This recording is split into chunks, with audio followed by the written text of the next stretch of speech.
me also didn't feel like fetish. It seemed like they were playing on a sort of assumption that's going on in the public. Right. And they're kind of laughing about it. Yeah. Do you know what I mean?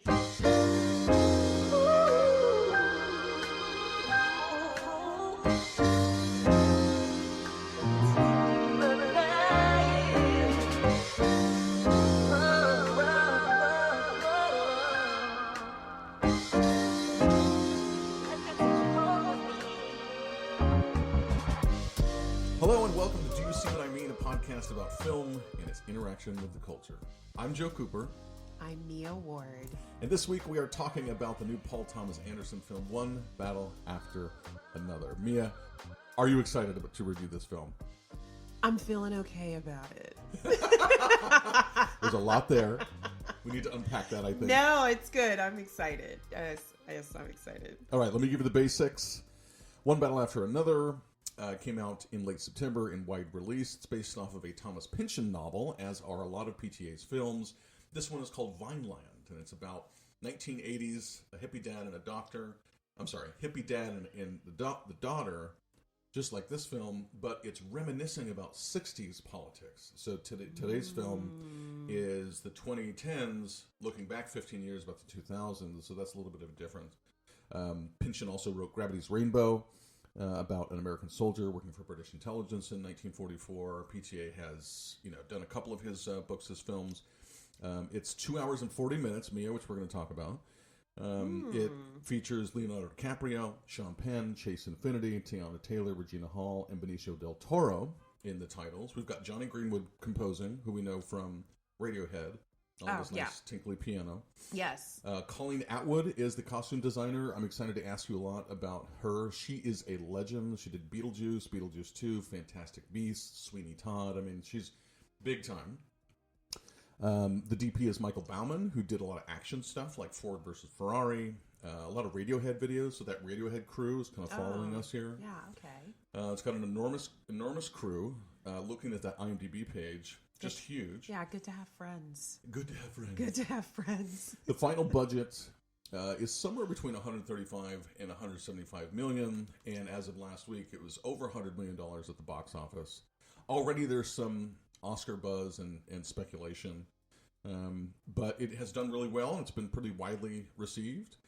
So here's what we'll do. We're going to go through production snapshot, then we'll talk about how we feel. We're going to talk about how it interacts with the culture. We're going to talk about how we feel. Absolutely. Okay, good.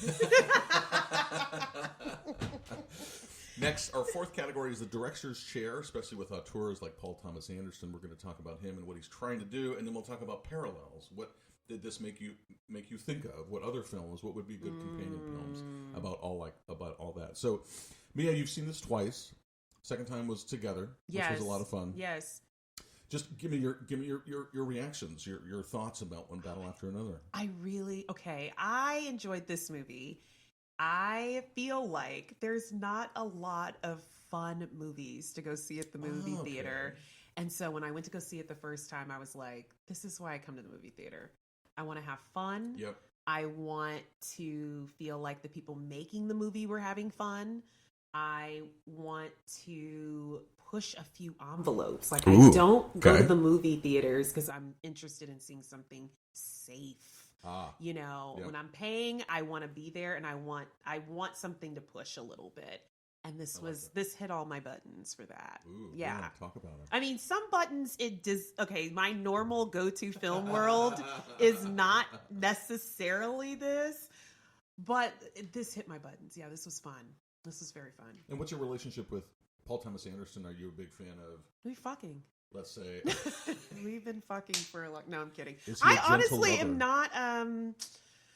He doesn't make my pussy pop. He does not send me to the movie theaters. So when you told me, you were like, oh, it's PTA. Right, honestly, I was like, oh, it is. Let me look this up. Cause he's not that person that, for you. That I like rush off. Did you see a lot of the stuff like Boogie Nights, Magnolia, The Red Blood, all of that stuff? Oh yeah. Do you have any favorites?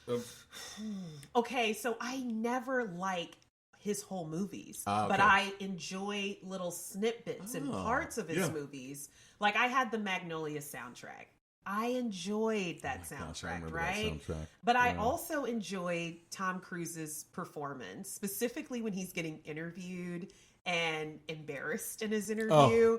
I mean, wonderful. that for me was enjoyable. Agreed. I think there's these scenes where what's that guy? He's like going on the date and he's asking her out.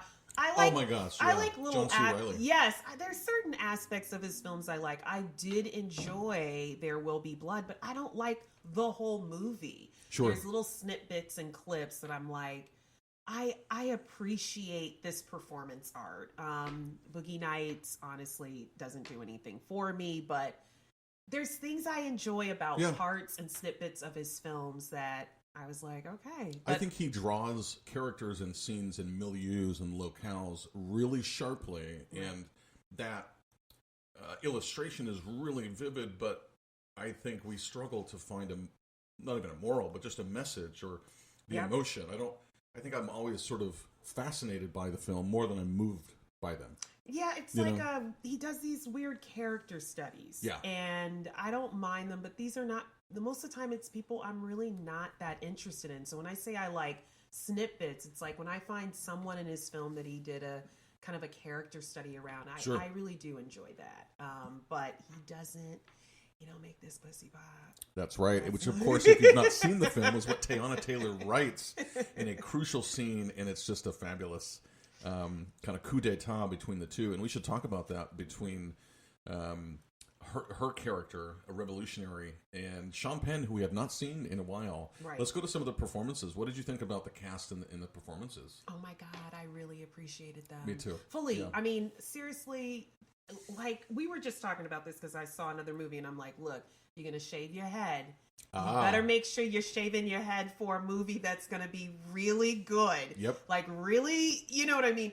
These people, I think they really dedicated themselves to their roles. Yeah. And it shows, but I also think there's something about it where they look like, it's not like they look like they're having fun. Right, but they actually look like they found kind of the rhythm of their characters. Yeah, and so when they're in scenes and there's this sort of ensemble experience, you just feel like no one's trampling over the other. Yep. And I do feel like sometimes if you're with really strong actors, sometimes they can trample over some of the smaller actors, and I didn't feel that here. They can hog the mic. Yeah, or they just sort of, you know what I mean? Their antics and their energy, take over the scene, which is why I felt like this film, I did feel like it screamed award season, because I'm like, when actors aren't trampling over each other, it really shows like how they kind of crafted out their characters and the world that they were supposed to be in, and they fell into it properly. I agree, and I think that's what he does well. I think he's a good director of actors and getting these very sharp characters. In the first 5 minutes, I mean, the script has Teyana Taylor's Perfidia, her character, doing and saying things that are so sharply outlined, and you just know that that's who that person is versus kind of a bland character. Right. And also, Leonardo DiCaprio, he has come away from Romeo and Juliet and Titanic almost 30 years ago, and now he'd almost, I don't know if he's burying himself, because you'll still know that it's Leo, but in Once Upon a Time in Hollywood, he plays this kind of bumbling, down on his luck, career in decline TV Western actor. Yeah. And he doesn't get all the screen time per se. And so it's kind of nice that in this one, he's kind of a doofus, and he doesn't get to do anything great, but he took that part. That's Here's my theory on him. Yeah. I actually think that this actor wanted to be a comedian deep in his heart. Oh, interesting. But I think that Hollywood saw him and thought, you're hot. You have to be the hot guy, and you've got to go over here. And Brad he was Pitt like, okay. You know what I mean? Yes. But he likes, whenever you watch his film, he likes to play up a certain energy and an action. And I just think he's one of the more, like, where you look at Jim Carrey, right? Sure. Who has ventured into drama, and we go, wow, what a great job. But it's almost a similar level of like, physical comedy. Like when you go watch The Wolf of Wall Street, you just feel like he wants to do this so badly, and I'm exhausted. Like I'm exhausted. When you watch Catch Me If You Can, there's something about him that's exhausting. as he's kind of like running around and having to pretend. But I think that it helped that he kind of got driven into this drama space. But I really think at the end of the day, this is what he likes to do. Comedy. I think he really does well when he's having to play up and play with other other people. Yeah. Which is why I've never liked him in his romance stuff. Because I don't think with romance you want to see that level of like energy and comedy. It reads like anxiety. Sure. And it reads like lack of chemistry. Yeah. And also in romances there's less to do. There is less action. Yeah. I mean, this one is very action forward. There are not very many resting points. You know, the first 40 minutes is a sprint. And then you have him at home, but then very quickly he's on the run. Right. So he likes these roles where there's a lot to kind of bite off and chew. What about some of the women? What about Teyana Taylor, Regina Hall, Chase Infinity? How my did they God. feel Okay, for you? you got to think about it this way. How many films are you going to count that are like showing up mainstream Hollywood with this many women of color, kind of with scripts, with lines, leading these roles? I'm sorry, I thought it was great. It felt really fun, and it felt like I got to see these women kind of play into the energy, their action. I mean, you know what I mean? Yeah. We get Tomb Raider. We get these sort of like where you've got to be a tough chick. This was more softer and a little more sensual. Right. And I felt like I don't know who the actress was playing the nun. Oh, yes.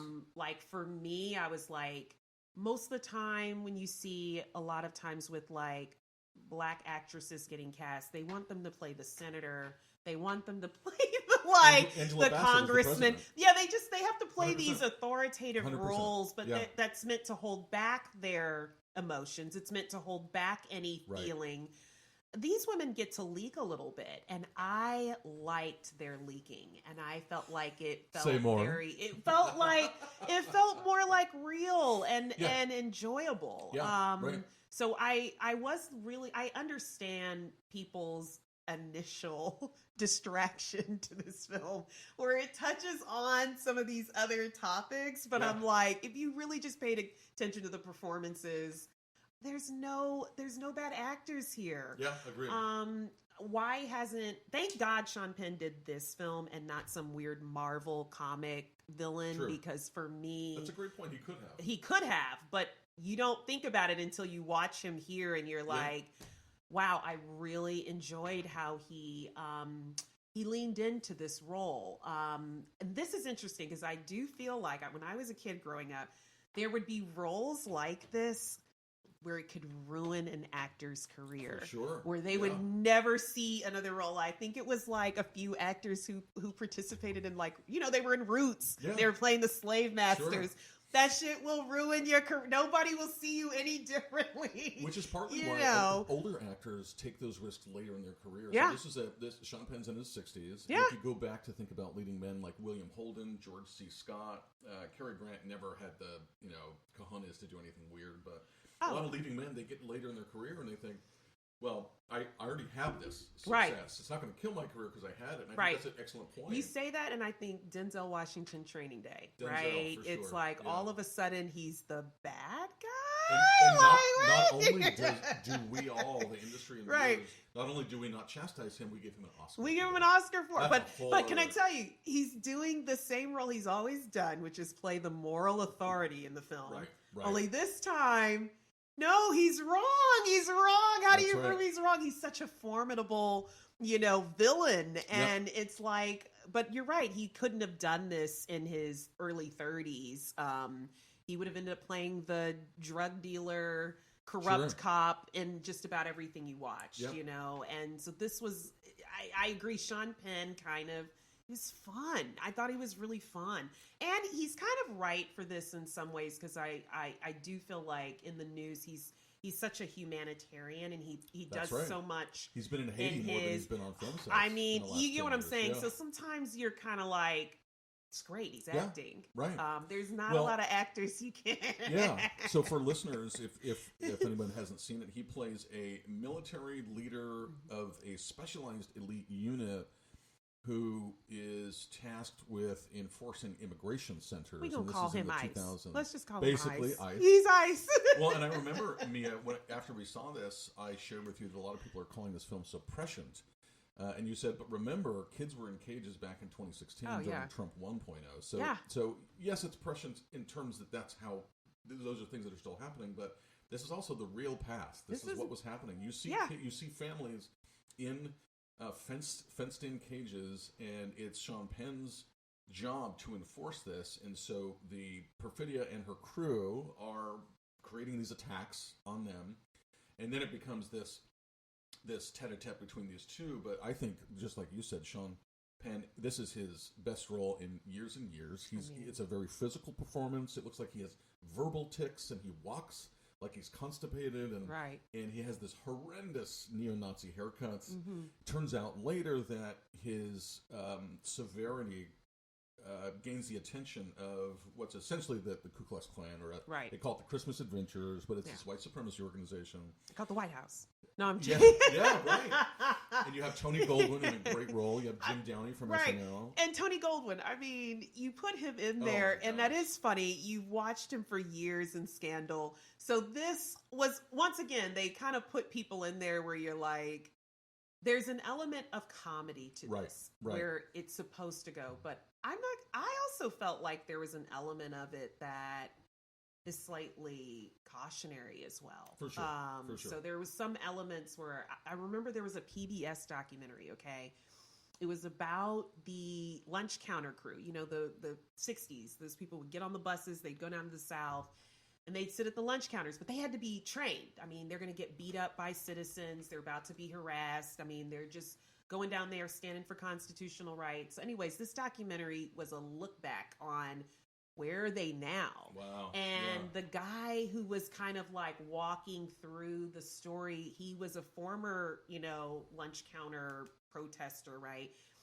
But he's now like a priest or, a pastor or something like that. And he was like, basically anybody who I remember from back then, he was like, they either were not able to hold down jobs when they got done, went to jail, had problems with drugs and alcohol. Like, this stuff did crazy stuff to your mind. Yeah. And it was he was like, basically when we were done, it was almost impossible to deal with authority. Wow.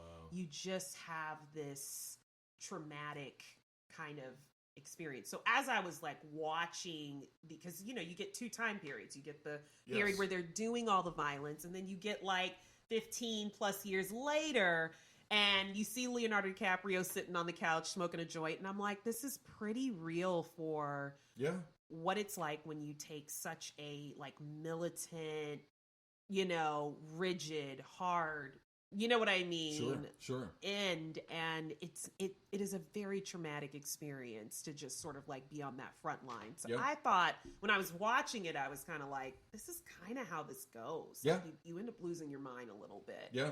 Well, that's a perfect intro to culture. So before we get into our next category, we're going to take a break, and we'll be right back.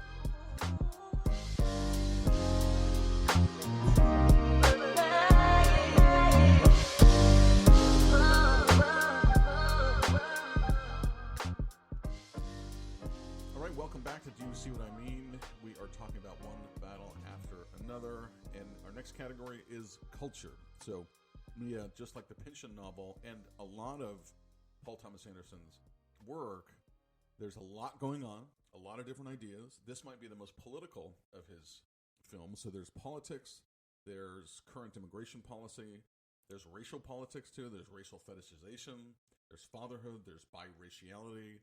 Where do you want to start? Which of these cultural topics do you feel like either burned the brightest with this film, maybe was the most problematic?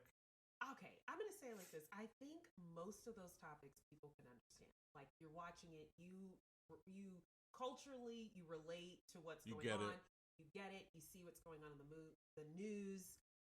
I think the parts that people were the most kind of like destabilized by were the sexual elements. And I think those were the parts where I was like, this ain't gonna be for everybody. A lot of people have a very poor integration of what is their sex life and their real life. And I feel like this film just sort of puts that right at the forefront. Right. Because I definitely felt like there were some aspects that we're talking about fetish, but not all of the aspects we're talking about fetish. And so the fact that everybody was like brushing the whole thing across, I was like, right. Not everything in here was fetish. And so there was, I think if you watch the film and you're like, okay, that's fetish, that's not. Well, give me an example of what one element or interaction or word or glance that was fetish. Okay, so, all right, so here's my thing. When we talk about fetish, okay, what is it? Like, for a lot of people, they're like, what is it really? Like, they think about kink, and I'm not talking about violence here. I'm not talking about people who are just doing, like, violent acts in society with sex and calling it their thing. I'm not talking about that, but I'm talking about fetish. What is it? I think fetish is when people have moralized their sexual desires, like their natural sexual desires. They have decided that, like, if you are like into feet and you are like, I'm into feet, and someone's like, feet are bad, feet are nasty, feet are dirty. Well, a lot of people, they have a hard time integrating that into their persona because they're like, well, if I like feet, does that make me bad? Does that make me into dirty stuff? Does that make me dirty? So some people, they can't metabolize their desires because it has an ethical like statement around it. And when that happens, if you decide that what you desire is bad, you're like, what? Okay, I like feet and it's bad. Well, you're going to lock it into an area of shame. Right. And when it goes into the area of shame, it typically ends up becoming something that has more power over you than you have over it. Which sounds exactly like Sean Penn's character Lockjaw. Exactly. And how he relates to Perfidia. Right. He tells us he loves black women. Right. And he gives up his power to her. Right. Yeah. Yeah. It becomes something where you're just like, I am seduced. I'm powerless before it. Now, he has a lifestyle that's very poorly integrated because he dehumanizes people for a living. That's he puts them in cages. But he doesn't feel powerful. He doesn't feel like he's a part of the establishment. He feels weak. And so by the time Perfidia shows up and she's like kind of able to help play that out, what it does is it starts to make it to where your desires turn into an anxiety. And then the only way you're able to get off is when you are able to relieve yourself of those anxieties. So I think that stands for him, but also for Perfidia. She seems to have issues with people in power and authority with the establishment. So that becomes her fetish, just being able to release some tension on the very thing that you feel like you don't have power over. Now you have power over them in this motel room. It becomes your fetish, your get off. It becomes something that you feel compelled to do, but you can't do it in the light of day, and you can't integrate it into your life. You got to do it in secret. So do we think that Lockjaw fetishized black women as a young man, and or I can set it a different way, is his fetish linked to his own racism? Is that part of the fetish for him? Because you see him trying to climb the ranks of this white supremacist organization. You never really know. I mean, you'll never really know. Is he into black? I don't know. But I got the sense that he has class shame. And class shame, a lot of people have class shame. That's where you feel like you were just not born into the right castle.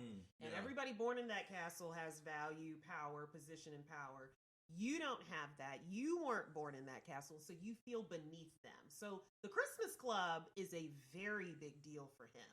That is him finally getting to belong, right? More important, you could say, than even his career. Than his career, yes. So he's like, finally, but he has a lot of class shame. The problem with class shame is it's when it's not able to be metabolized, it turns into something where you have to just beat out the system, whether it's like you got to marry the richest girl in town. You know, you've seen those films where it's like, I got to marry into money. Or it could be the reverse. You're embarrassed of your money and the fact that and you've got to marry into work, into a working class. Class shame can flip on you in any kind of way. Here's the thing. By the time you have whatever the desire is, you don't really have any control over it. It will basically turn into whatever it turns into. And that's the part where I think with fetish, it's important not to moralize or place like ethical statements around someone's just like natural curiosity or desire. If they don't come from a rigid space that's like, you're not allowed to like feet, like, you know what I mean? They're like 13 years old and they're playing with their girlfriend. She's like, ew, gross. Like, they're like, oh, yo. And it's like, oh, Joey, don't touch feet. That's nasty. Go wash your hands. Yeah. You're dirty. Who knows what that metabolizes into later? It could be you buying women's shoes online. Right. It could be you, you know what I mean? Yeah. It could be anything, but after that, it all takes place in your shadow. It doesn't take place in your more integrated life where you're able to just process it and accept yourself, you know? I wonder if some of those ideas are changing. I'll give you an example of the gay community. Fetishes are almost badges of honor. When you go into a gay dating app, the first question that you'll get is into, or what are you into? And you could say anything from playing cards to feather tickling to BDSM to gangbangs to feet. And so those fetishes are out in the open and they become almost blessed by the community's inclusion of all of these. And so I've often wondered, if I am more into black and brown guys, am I fetishizing them? Am I fetishizing race? Where's that line between the two? I mean, Perfidia also, does Perfidia fetishize white men or white sexuality or white dick or, I actually think she's more fetishizing power dynamics. Now, when you get to the part with first 5 minutes, her and Leonardo DiCaprio, he's like, I like black girls. Yes. But he's not saying I like black girls in exclusion to everyone else. That's not what's going on. He's just like, I enjoy this. Now, the two of them share common values, priorities. Yeah. They share common political viewpoints. They operate more like partners. Right. There isn't a power dynamic they're playing out here. It's a shared enjoyment of each other's time and whatever they want to teach each other. Or you get what I'm saying? There's one of the things that kind of like hit me too was like at the part where she's leaving to go rob the bank. She's leaving her family and he's like, what are you doing? I'm going to tell you this. When a man has a fetish, he is not telling you to leave. He is about to call you everything but a child of God as you're walking out that door. Because a lot of times when you get into a place where it is just fetish, it is just sexual kink desire, it sits in the background, it also can turn very violent. You can also, that's the part of yourself that you don't like. It's the part of yourself that you're a little more ashamed of. It's the part of you that doesn't fit in. That's not what's going on with Leo. That's not what's going on with Perfidia. So I don't think her issues were race specific. I think it was his, Lockjaw's uniform. I think it's his position that he holds. It's like, you are weakened by me. That feels good. Yes. But I do think what's interesting is when people find, other people who want to share in whatever their interest is. It does allow them to integrate their life, especially if that's a part of their community. Yeah. It's very different when you're talking about people you only meet online. You only go see on Saturday nights. You know what I mean? And then you go to work, you suit and tie. I still think that's too pushed into someone's shadow life to really integrate. Does that make sense? Yeah. So, I don't think it's like everybody wants to deal with their, desires. Sure. Yeah. Some people are like, okay, that could be Saturday night, but when I go out on Friday, I go out with my real friends, Yeah, but sure. I don't get that from, their community. I think there's also a scene where they were going to go put a bomb into the, I guess, some sort of courthouse or whatever. And the guy's like, oh, I love my plain looking white girl. And I thought, that for me also didn't feel like fetish. It seemed like they were playing on a sort of assumption that's going on in the Right. public, Right. and they're kind of laughing about it. Yeah. Do you know what I Yeah. mean? I didn't get the sense that everybody on this end was in a, this is my shadow life, this is what I do in secret and private. Everybody else seems to be out in the open. Yeah. I think it's just Lockjaw and Perfidia that are like enjoying this sort of like, all right, I need to go work this out because I'm just. Well, there's an element of role play to it Right. that there isn't with Alana Haim and her black boyfriend character, or Yeah. Bob Ferguson and Perfidia. Like you think that we're at least told by the film that they loved each other to some degree. I mean, she might love her own drive more. I think she despised her vulnerability. Right. So there's that scene where she's shooting off the machine gun, and he's like, it's like she doesn't even know she's pregnant. Right. And it's like that's something that she feels sad, even weakened and displaced by, her pregnancy. Yeah. And so Yeah. I think being a mom and those vulnerabilities, those weren't things that she was really ready for. Those things were not something that their relationship could really hold. Sure. Of course, anybody you meet in the midst of violence is probably not the best long-term relationship. Could be said. Could be said. Yeah, could be said. But otherwise, no, I thought, this is what most people look for in partners. Yeah. These sort of shared, like, we have fun together elements. Yeah, right. So I feel like if you go and watch it and all you see is racial dynamics playing out, and you immediately just drop everything in a fetish bucket, I think this film could read very offensively. You'd be offended by what's going on. Well, speaking of that, I think one of the biggest criticisms, maybe not one of the biggest, but I've seen a lot of writing on Substack about this, which is screen time and where the director's interests lie. So this is a good transition from culture to the director's chair, our next category. When Martin Scorsese made Killers of the Flower Moon, he did so with the consultancy and the screen time of Osage community members in Oklahoma. But the most of the screen time of the 3 or 4 hour film went to Leonardo DiCaprio and Robert De Niro. Right. So flip ahead to this one battle. Yes. You have these 3 black female characters plus some other black female characters like the nuns, but the majority of screen time ends up being with Sean Penn and Leonardo DiCaprio. So there's folks who have said that this is a negative characterization of black women and they're sexualized, and then there's others who have said it's kind of cool to see the biraciality in it. And you have Paul Thomas Anderson, who's married to Maya Rudolph, and so he's pulled from things that he has said in media interviews before, like I don't know how to do her hair and things like that. So how did all those issues strike you? I didn't find issue with the screen time. I think when you're telling a story, because remember, we're talking about a movie we're watching, you definitely needed some time spent with your villain to understand what is the threat here. How powerful is he? How much reach does he have? So that we can feel the action move. I did not feel like Sean Penn ate up my screen, though, the whole time.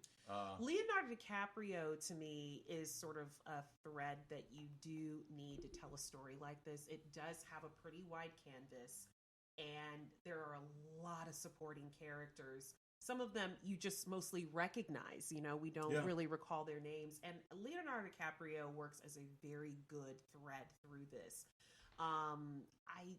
Honestly, it really didn't bother me. Yeah. I don't think about the actors in terms of their screen time. In other words, let's say when I went to go see the preview for this, right? It shows mostly Leonardo DiCaprio. So I'm like, what is everybody expecting to watch? Sure. Do you understand what I'm saying? He is our lead. Yeah, he's the we lead. are following his story. We are following. So I'm like, if somebody has a problem with that, I'm like, what were you going to watch? Sure. That's what we watch in movies. And I also don't think that just because a director is white and male means that they should never be able to cast black people. I mean, I would never tell Ava DuVernay that she can't cast a white man. Well, I think there's I think that's an oversimplification. I think what we want to see is that when you're telling a story, right, we all want to see a very sophisticated, very character-driven story. We don't want plot-driven stories. So if I feel like my characters of color aren't able to really you know what I mean, let their characters move story along, move the plot along, then that's when I have a problem. That was not the case here. I agree. But you know what I mean. I mean, Regina Hall has done so much in her career and can do a lot. Can I tell you? And I do wish there was more time spent with her. I do, but honestly, what she did do on screen, it's unforgettable. Right? I know. Yeah. There's elements to what she is playing out that you recognize both the energy of it, but the tragedy of it too. Yeah.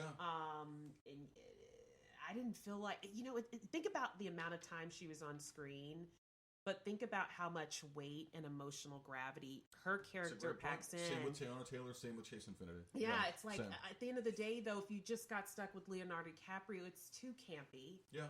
And it's not really something I would take seriously at all. It's not enough substance for a whole right. film. I needed those characters. Did I need their whole story, though? Maybe not. Yeah. Not here. What I've been thinking about is, by screen time and script time, the Sean Penn, Leonardo DiCaprio characters are more interesting to Paul Thomas Anderson.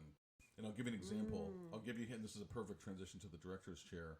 His films are Hard Eight, Boogie Nights, Magnolia, Punch Drunk Love, There Will Be Blood, The Master, Inherent Vice, Phantom Thread, Licorice Pizza, and One Battle After Another. Right. Now, a lot of these, like There Will Be Blood, Daniel Plainview, a very strong, very mercenary, very larger-than-life male character. The Master, Philip Seymour Hoffman's character, same thing. Phantom Thread, Daniel Day-Lewis's character, same thing. So, to me, One Battle follows that. There's that central Sean Penn, eccentric, sharply drawn, mercenary, or antagonistic character. So, was Paul Thomas Anderson, is he more interested in those crusty, difficult white guys than black women? Or if he had made the movie more about black women, would he have been too concerned by getting the portrayals wrong and then getting criticized? Because it's self-deprecating for a white director to make the worst guy a white person. So that's safe in that way. You know what I mean? He's going to get criticized no matter what. Let's remember when Color Purple came out and everybody was mad at what's his name? Steven Spielberg. And they were like, I can't believe they let Steven Spielberg make this movie. How could they? And it is a movie about like black women, empowerment. Interesting enough, I've heard some black women say they hated this movie because of how Color Purple, because of the negative portrayal of black men. I'm sorry. At the end of the day, I'm like, look, tell your story. Yes. Yeah. Just tell your story. And if you're bringing in actors and performers who bring some weight, and as you're directing this, it just definitely sells and moves this story along. Let's do it.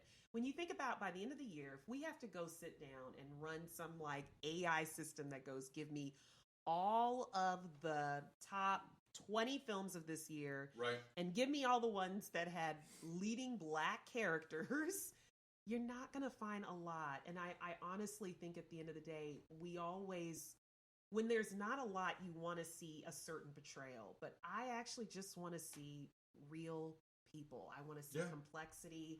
I want to see they did feel real to me.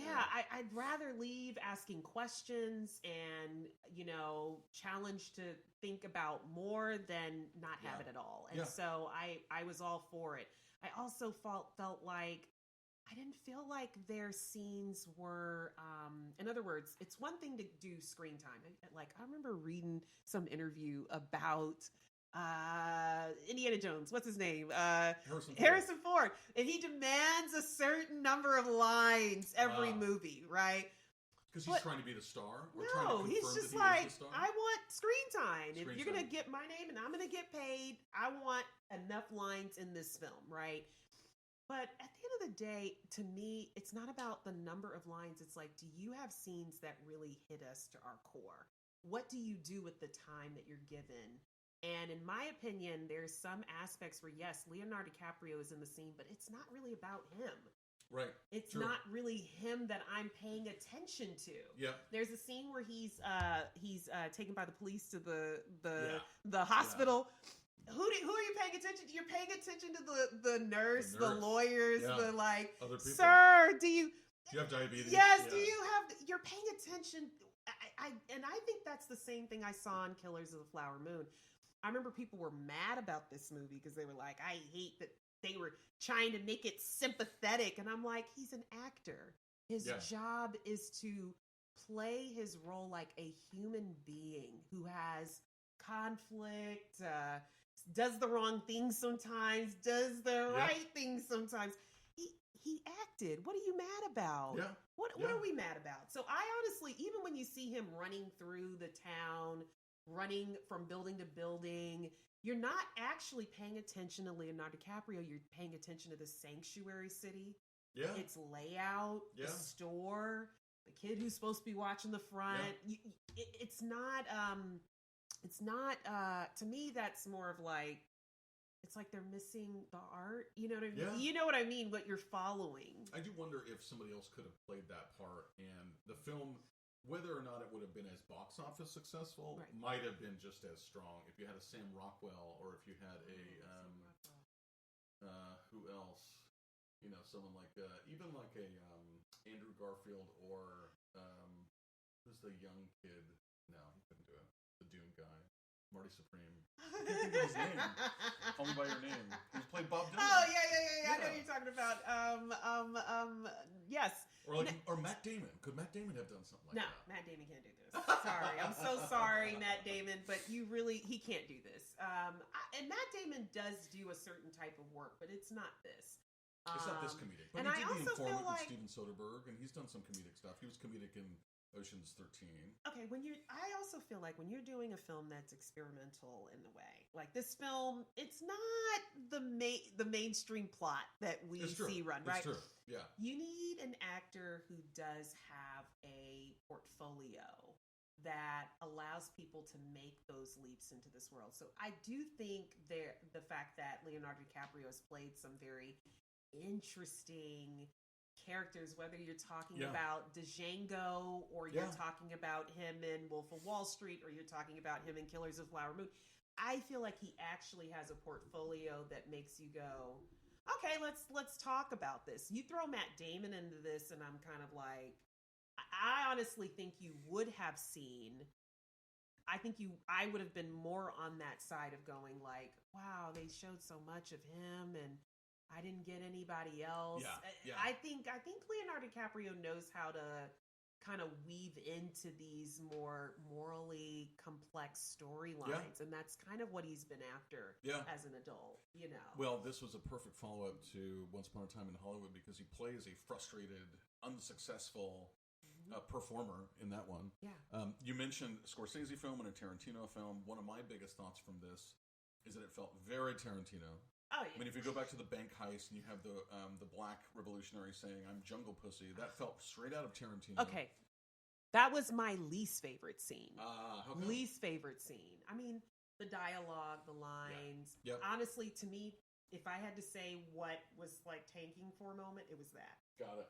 And PTA has said, and Martin Scorsese is a big influence on every male director, I think, who came after him. Yeah. But to me, the halo around this film is too big, because the influences are too big. It feels like he's doing Tarantino and Scorsese. And there's just not as much original here in terms of style. I mean, we haven't even talked about the filming style. Yes, it was in VistaVision, but I found half of the shots were chin to forehead focus, like close-ups. He doesn't frame stuff like Scorsese does or Spielberg does. There isn't anything interesting to me as far as the composition, except for that last desert chase scene, So should we see this on the big screen? Should we not? I mean, is it worth it? What about all these formats? Who cares if it was VistaVision? I don't know. Where do you land on all that stuff? Ooh, okay. I feel like this movie was for me at a movie theater right away. It's a big screen picture. Okay. It's a big screen picture because I like that I'm getting this world. Yeah. And I like it when it's not so tight on my tiny screen. So that's for me. That was where I was like, I'm definitely going to see this at the movie theater. You know what you had me thinking, though? Like, because I'm like, was this kind of like a weird Ray Liotta like type of role, where where he would have been kind of the right intense, strung out face, that needs your help. But I think I'm just thinking Goodfellas so much about you know what I mean? Yeah. He has that bathrobe strung out, freaked out look about himself. But, you know, rest in peace, Ray Liotta. But anyways. I know. Yes, this felt Tarantino to me. That didn't bother me. Okay. There were some elements where I just felt like it's Tarantino because I feel like we have for the last 3 decades let Tarantino dip into some spaces because he's that guy who loves everybody. Yeah. You know what I mean? So he's kind of gotten away with, you know, and if I'm not mistaken, I think Spike Lee used to have like such like Tarantino is like really not okay with like some of his but it's something where and I think if I'm not mistaken, he also has a foot fetish. Spike Lee? No, Tarantino. I'm joking, but I'm not. There were some things that leaked. Anyways, my point is that I don't have a problem with him using some of that. We're kind of familiar with that type of. We're kind of familiar with racialized art in film being presented that way. Now, I remember you kind of saying that you were like, I'm not feeling the soundtrack. And I was like, I'm not feeling the soundtrack I couldn't either. stand it. Well, first of all, talk about the original score by Johnny Greenwood. A lot of it feels like kind of dumpy, cheap Radiohead imitations. And he was part of Radiohead, and that's probably why. But then all the needle drops, that's very Tarantino.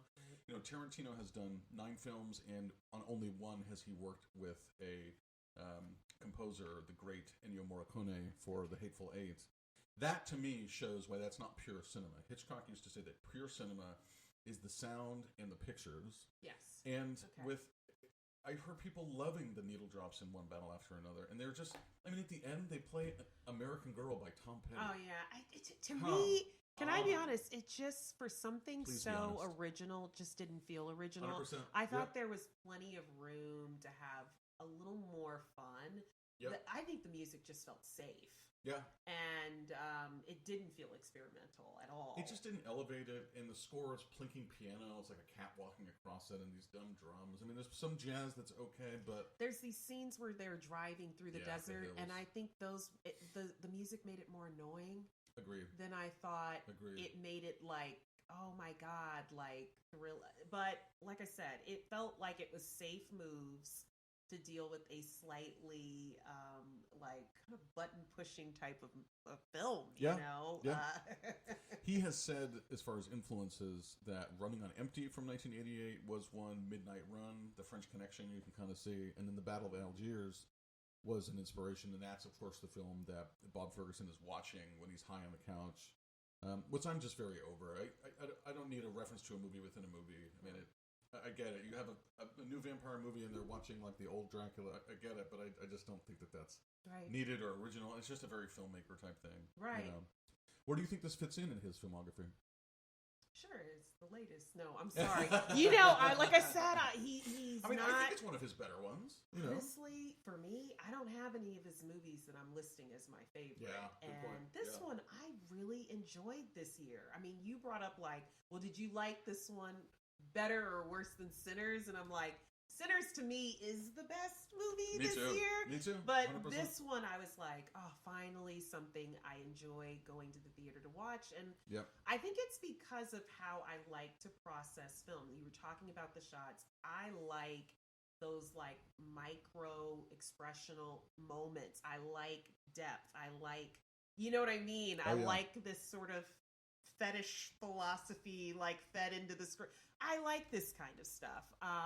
If you're someone who's like, you think too much, honey, you know, like you're gonna hate this. It's too much to think about, and it's not gonna be funny enough, you know.